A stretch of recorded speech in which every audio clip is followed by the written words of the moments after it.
রাসূলুল্লাহ সাল্লাল্লাহু আলাইহি ওয়াসাল্লামের সাহাবায়ে কেরাম বললেন, ওয়ামা হুন্না ইয়া রাসূলুল্লাহ, ওগো আল্লাহর রাসূল, যেই 15টা কাজ করলে উম্মতের উপর বালা বিপদ মুসিবত আসবে, ওই 15টা কাজ কি আমাদেরকে আপনি বলে দিন।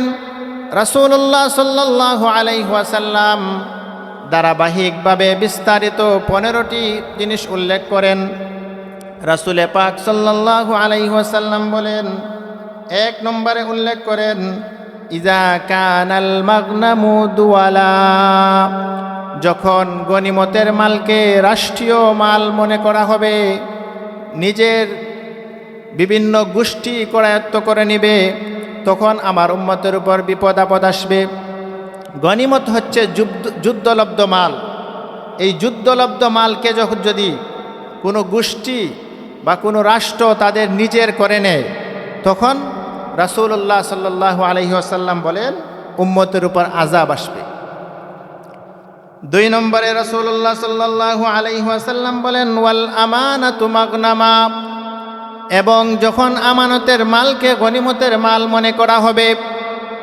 আমানতের মালকে গনিমতের মাল মনে করার অর্থ হচ্ছে, যখন তোমার কাছে কোনো আমানত কেউ রাখলো, ওই আমানতকে তুমি গনিমতের মাল মনে করে বুক করা শুরু করে দিলে।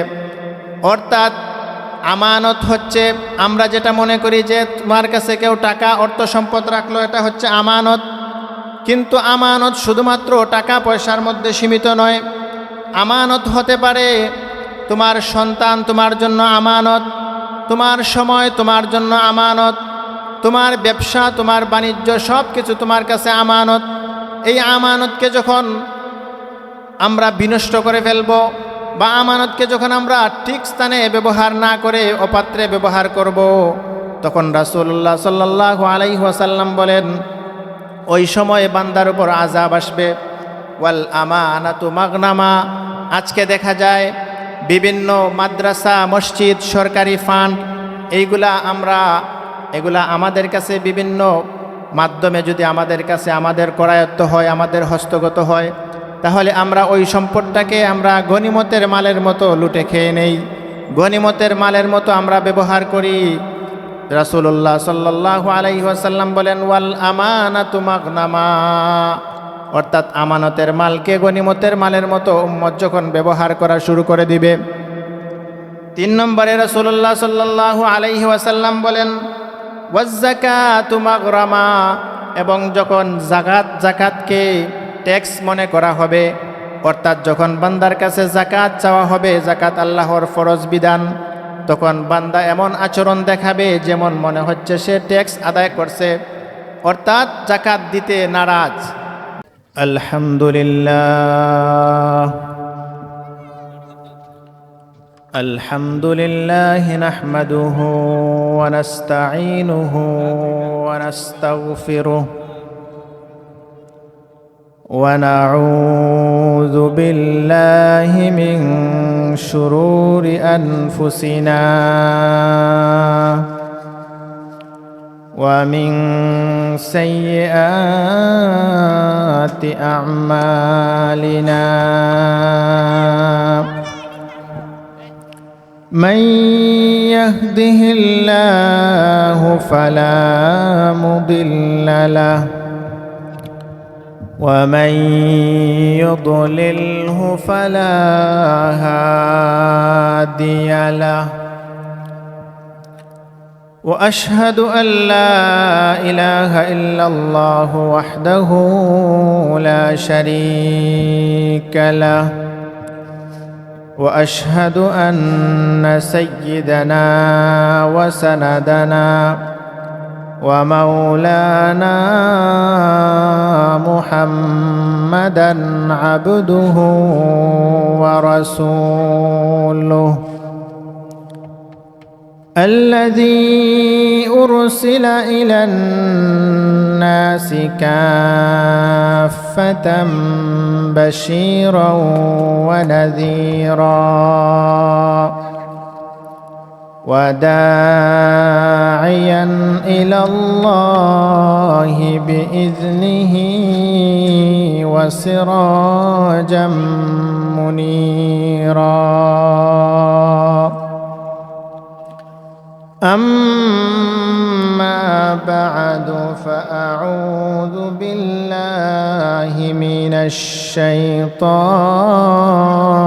الرجيم. بسم الله الرحمن الرحيم.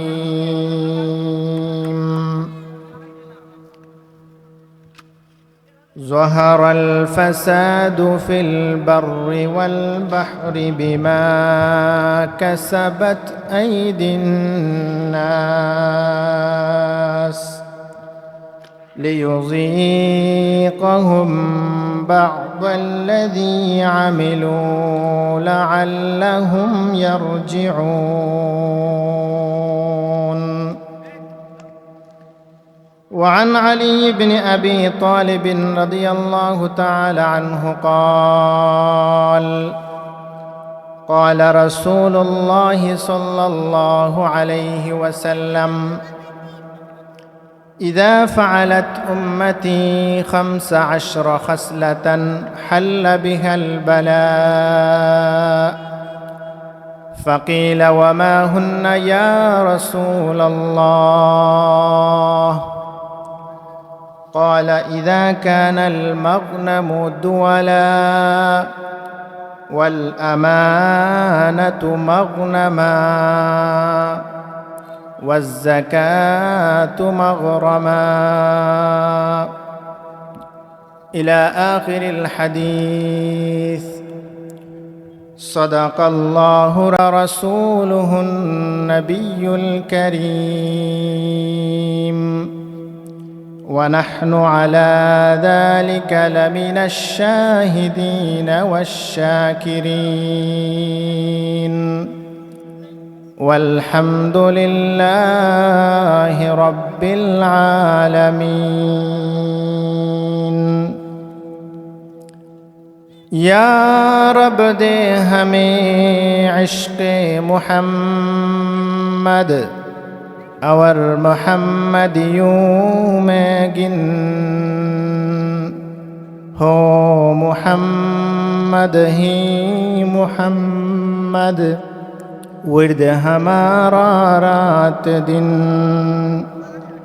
बलगल उला बिकमालिही كشف الدجى بجماله حسنت جميع خصاله صلوا عليه وآله.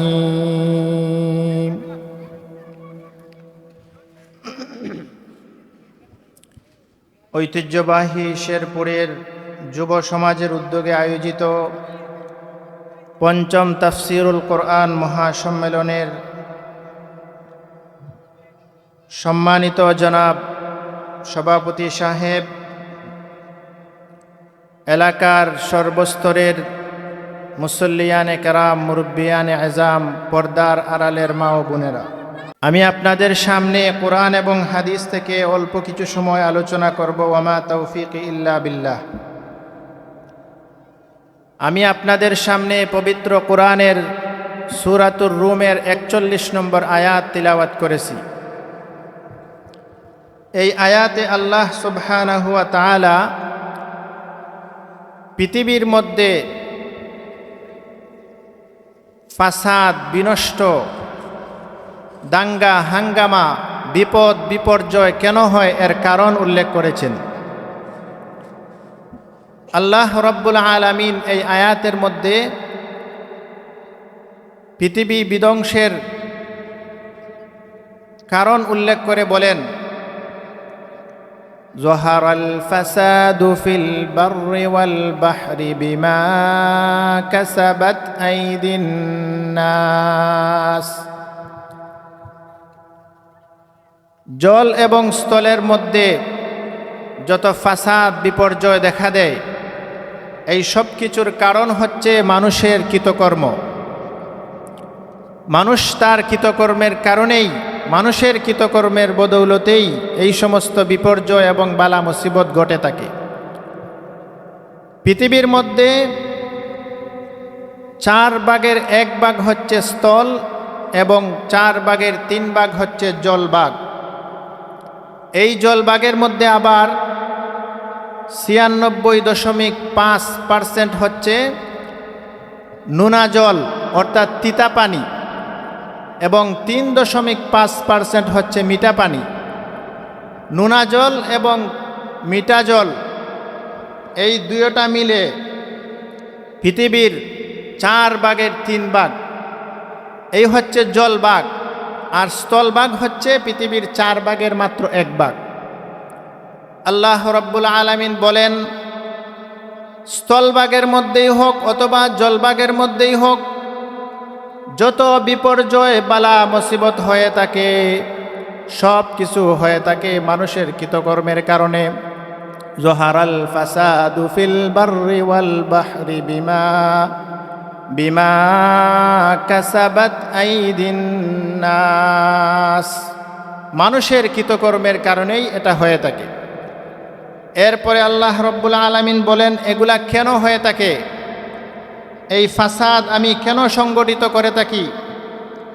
এর কারণ হিসেবে আল্লাহ রাব্বুল আলামিন বলেন, লিয়ুযীকাহুম বা'দাল্লাযী আমিলু। তারা যে কুকর্ম করে, তারা যে পাপ কাজ করে, এই পাপ কাজের কিছুটা শাস্তি আমি তাদেরকে ভোগ করাতে চাই। কেন ভোগ করাই? লাআল্লাহুম ইয়ারজিউন। পাপের কিছুটা শাস্তি পেয়েও তারা যেন আল্লাহ রাব্বুল আলামিনের দিকে ফিরে আসে, এই সমস্ত পাপ কাজ যেন তারা ছেড়ে দেয়। এজন্য আল্লাহ রাব্বুল আলামিন তাদেরকে মাঝে মাঝে কি করেন? শাস্তি দিয়ে থাকেন। তো আল্লাহ রাব্বুল আলামিন পৃথিবীতে আমাদের জন্য যত বালা মুসিবত দিয়ে থাকেন সব কিছুই আমাদের কৃতকর্মের কারণ দেন, এবং এর সবটা আমাদেরকে, সব শাস্তি আমাদেরকে দেন না, সামান্য সামান্য শাস্তি মাঝে মাঝে দেন। কেন সামান্য সামান্য শাস্তি দেন? যেন আমরা ওই সমস্ত পাপ কাজ, ওই সমস্ত নাফরমানি ছেড়ে দিয়ে আল্লাহ রাব্বুল আলামিনের দিকে ফিরে আসতে পারি। হাদিসের মধ্যে রাসূলুল্লাহ সাল্লাল্লাহু আলাইহি ওয়াসাল্লাম পৃথিবীর মধ্যে বালা মুসিবত আসার, মানুষের বিপদ আপদ আসার 15টি কারণ উল্লেখ করেছেন। 15টি কারণে মানুষের উপর বিপদ আপদ বালা মুসিবত এসে থাকে। কি কারণ?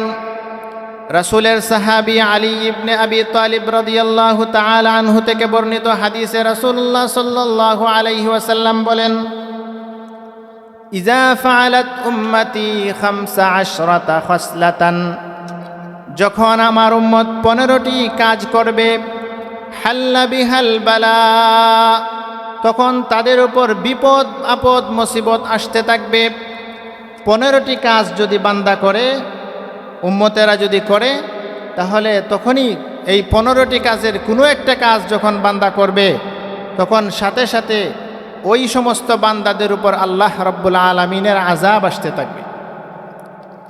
ওই 15টি কাজ কি? রাসূলুল্লাহ সাল্লাল্লাহু আলাইহি ওয়াসাল্লামের সাহাবায়ে কেরাম বললেন, ওয়ামা হুন্না ইয়া রাসূলুল্লাহ, ওগো আল্লাহর রাসূল, যেই 15টা কাজ করলে উম্মতের উপর বালা বিপদ মুসিবত আসবে, ওই 15টা কাজ কি আমাদেরকে আপনি বলে দিন। রাসূলুল্লাহ সাল্লাল্লাহু আলাইহি ওয়াসাল্লাম ধারাবাহিকভাবে বিস্তারিত 15টি জিনিস উল্লেখ করেন। রাসূলে পাক সাল্লাল্লাহু আলাইহি ওয়াসাল্লাম বলেন, 1 নম্বরে উল্লেখ করেন, ইজা কানাল মাগনামু দুয়ালা, যখন গনিমতের মালকে রাষ্ট্রীয় মাল মনে করা হবে, নিজের বিভিন্ন গোষ্ঠী করায়ত্ত করে নিবে, তখন আমার উম্মতের উপর বিপদ আপদ আসবে। গনিমত হচ্ছে যুদ্ধলব্ধ মাল। এই যুদ্ধলব্ধ মালকে যখন যদি কোনো গোষ্ঠী বা কোনো রাষ্ট্র তাদের নিজের করে নেয়, তখন রাসূলুল্লাহ সাল্লাল্লাহু আলাইহি ওয়াসাল্লাম বলেন উম্মতের উপর আযাব আসবে। 2 নম্বরে রাসূলুল্লাহ সাল্লাল্লাহু আলাইহি ওয়াসাল্লাম বলেন, ওয়াল আমানাতু মাগনামা, এবং যখন আমানতের মালকে গনিমতের মাল মনে করা হবে। আমানতের মালকে গনিমতের মাল মনে করার অর্থ হচ্ছে, যখন তোমার কাছে কোনো আমানত কেউ রাখলো, ওই আমানতকে তুমি গনিমতের মাল মনে করে বুক করা শুরু করে দিলে, অর্থাৎ আমানত হচ্ছে আমরা যেটা মনে করি যে তোমার কাছে কেউ টাকা অর্থ সম্পদ রাখলো এটা হচ্ছে আমানত, কিন্তু আমানত শুধুমাত্র টাকা পয়সার মধ্যে সীমিত নয়। আমানত হতে পারে তোমার সন্তান তোমার জন্য আমানত, তোমার সময় তোমার জন্য আমানত, তোমার ব্যবসা তোমার বাণিজ্য সব কিছু তোমার কাছে আমানত।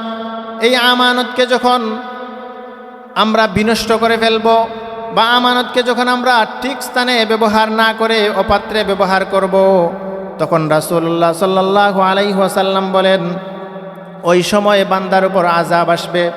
ওয়াল আমানাতু মাগনামা। আজকে দেখা যায় বিভিন্ন মাদ্রাসা মসজিদ সরকারি ফান্ড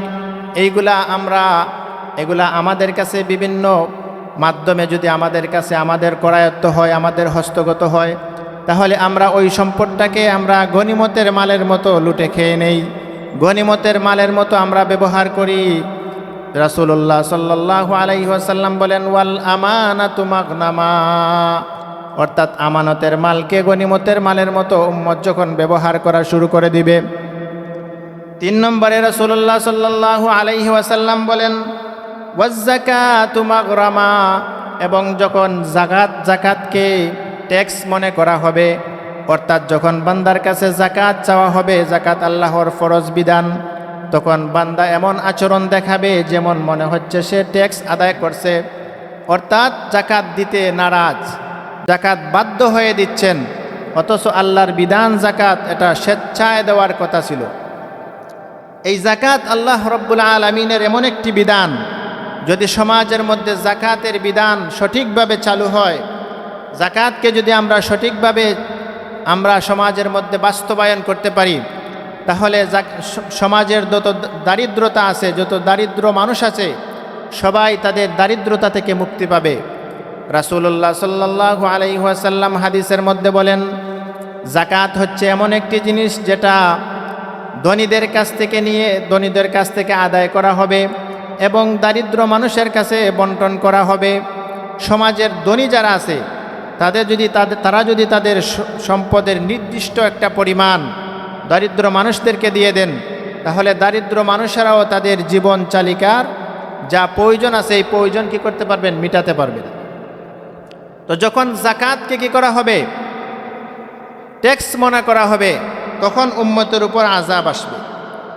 এরপরে রাসূলুল্লাহ সাল্লাল্লাহু আলাইহি ওয়াসাল্লাম 4 নম্বরে বলেন ওয়া তুউল্লিমা লিগাইরিদ্দিন, এবং যখন ইলিম অর্জন করা হবে, জ্ঞান বিজ্ঞান অর্জন করা হবে, কিন্তু এর মধ্যে দ্বীনি কোনো মাকসাদ থাকবে না, ধর্মীয় জ্ঞান অর্জন করা হবে, দেখা যাচ্ছে আল্লাহর সন্তুষ্টির জন্য করা হচ্ছে না, দ্বীনি ইলিম শেখা হচ্ছে, দেখা যাচ্ছে আল্লাহর সন্তুষ্টি অর্জনের জন্য শেখা হচ্ছে না, তখন আল্লাহ রব্বুল আলামিন বান্দার উপর আযাব নাজিল করবেন।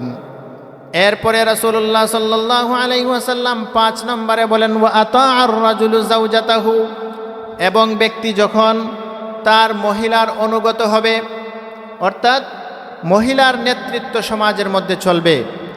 আমাদের রাষ্ট্র থেকে নিয়ে সব জায়গায় মহিলাদের নেতৃত্ব চলতেছে কিনা, চলতেছে না? সব জায়গায় মহিলাদের নেতৃত্ব চলতেছে। আমাদের রাষ্ট্রপ্রধান দীর্ঘ যুগ ধরে মহিলা ছিলেন। তো নিজের ঘর থেকে নিয়ে রাষ্ট্র পর্যন্ত যদি মহিলাদের নেতৃত্ব চলে, ওই সমস্ত উম্মতের উপর আল্লাহর আযাব আসবে। মহিলার স্ত্রীর কথা মতো স্ত্রীর সাথে পরামর্শ করা দূষণীয় নয়, তবে স্ত্রীর পরামর্শে যদি গুনাহের কোনো কাজ করা হয়, এইটাকে হাদিসের মধ্যে নিষেধ করা হয়েছে। ওয়া আতাআর রাজুলু যাওজাতাহু, ব্যক্তি তার স্ত্রীর অনুগত হবে। এরপরে রাসূলুল্লাহ সাল্লাল্লাহু আলাইহি ওয়াসাল্লাম বলেন ওয়া আক্কা উম্মাহু, এবং তার মায়ের সাথে অসদাচরণ করবে এবং তার বন্ধু বান্ধবের সাথে ভালো আচরণ করবে। বাররা সাদিকাহু ওয়া জাফা আবাহু, বন্ধু বান্ধবের সাথে তো ভালো আচরণ করছে, বন্ধু বান্ধবের পিছনে টাকা খরচ করছে, কিন্তু বাবা মায়ের পিছনে টাকা সম্পদ করছে না, অর্থাৎ বাবা মায়ের সাথে সম্পর্ক ভালো নেই, কিন্তু বন্ধু বান্ধবের সাথে সম্পর্ক ভালো। এইটাকে হাদিসের মধ্যে রাসূলুল্লাহ সাল্লাল্লাহু আলাইহি ওয়াসাল্লাম বলেছেন, যখন এই পরিস্থিতি সৃষ্টি হবে তখনও উম্মতের উপর কি হবে, আযাব আসবে। ওয়ারতাফাতিল আসওয়াতু বিল মাসাজিদ, যখন মসজিদের মধ্যে শোরগোল তৈরি হয়ে যাবে, জুড়ে জুড়ে কথা বলা শুরু হয়ে যাবে, এরপরে রাসূলুল্লাহ সাল্লাল্লাহু আলাইহি ওয়াসাল্লাম বলেন ওয়াকানা জাঈমুল কওমি আরযালাহুম, এবং সমাজের নেতৃত্ব দিবে নিম্ন শ্রেণীর মানুষেরা, ফাসিক ফুজ্জারেরা যখন সমাজের নেতৃত্ব দিবে তখন ওই সমাজের উপর আল্লাহর আযাব নাজিল হবে। ওয়া উকরিমার রাজুলু মাখাফাতা শাররিহি, রাসূল বলেন যে মানুষকে সম্মান করা হবে তার অনিষ্টতা থেকে বাঁচার ভয়ে। অর্থাৎ ওনার কাছে পাওয়ার আছে, ওনার পলিটিক্স কারণেই হোক বা যে কারণেই হোক ওনার কাছে একটা পাওয়ার চলে আসছে, ওনাকে যদি সম্মান না করা হয় তাহলে আমার ফ্যামিলি নিরাপদ নয়, আমার মেয়ে আমার বোন নিরাপদ নয়, এজন্য তাকে স্যালুট দিবে, সালাম জানাবে। এরপরে রাসূলুল্লাহ সাল্লাল্লাহু আলাইহি ওয়াসাল্লাম বলেন ওয়াশুরিবাতিল খুমুর, এবং সমাজের মধ্যে মদ্যপান বেড়ে যাবে। ওয়ালুবিসাল হারির, এবং পুরুষরা রেশমি কাপড় পরিধান করবে। সর্বশেষ রাসূলুল্লাহ সাল্লাল্লাহু আলাইহি ওয়াসাল্লাম বলেন ওয়াত্তুখিজাতিল কায়নাতু ওয়াল মাআজিফু, গান বাজনা সমাজের মধ্যে বেড়ে যাবে।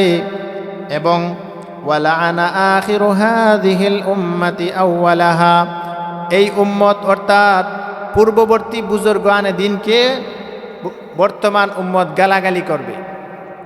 অর্থাৎ আউলিয়ায়ে কেরাম, মুহাদ্দিসিনে কেরাম, ফুকাহাদেরকে পূর্ববর্তী ফুকাহাদেরকে পরবর্তী মানুষেরা কী করবে? গালাগালি করবে। এইটাও আমাদের সমাজের মধ্যে আমরা অনেকটা পাই, যে আমাদের অনেক বুজুর্গানে দিন যাদেরকে নিয়ে অনেকে তুচ্ছ তাচ্ছিল্যমূলক কথা বলে, ওনারা কি জানতেন? তো এইভাবে রাসূলুল্লাহ সাল্লাল্লাহু আলাইহি সাল্লাম এই 15টা জিনিসের আলোচনা হাদিসের মধ্যে করে বলেন, এই 15টা জিনিস যখন আমার উম্মত করবে তখন আমার উম্মতের মধ্যে আযাব নাজিল হবে। আল্লাহ রাব্বুল আলামিন ভূমিকম্প দিবেন, ভূমিধস দিবেন। এই সমস্ত ভূমিধস দেওয়ার মাধ্যমে কি করবেন? লিয়ুযীকাহুম বা'দাল্লাযী আমিলু, তারা যে পাপ কাজ করেছে এই পাপ কাজের কিঞ্চিত তাদেরকে আল্লাহ রাব্বুল আলামিন শাস্তি দিবেন। কেন? লিয়ারজিউ, যেন তারা কি করে? ফিরে আসে। তারা যেন ফিরে আসে আল্লাহর দিকে। এজন্য আল্লাহ রাব্বুল আলামিন মাঝে মাঝে আমাদেরকে বিভিন্ন বড় বড় বিপদ মুসিবত দেন। কেন? আমরা দেখতে পাই এই 15টা জিনিস যদি আমরা তালাশ করি তাহলে আমাদের সমাজের মধ্যে 15টা জিনিসই আছে। তো যেহেতু 15টা জিনিস যদি আমরা শুনলাম, এজন্য যেন আমরা এই 15টা জিনিস প্রথমত ব্যক্তি জীবন থেকে আমরা যদি আমার মধ্যে যদি এই 15টা জিনিসের কোনো একটা জিনিস থাকে, আমি যেন এটাকে করতে পারি, এটা থেকে আমি বেরিয়ে আসতে পারি। এবং আমার সমাজের মধ্যে যদি থাকে তাহলে এই সমাজ থেকেও যেন আমি এই 15টা জিনিস কি করতে পারি? বের করে দেওয়ার চেষ্টা করতে পারি। আল্লাহ রাব্বুল আলামিন আমাদেরকে তৌফিক দান করুন।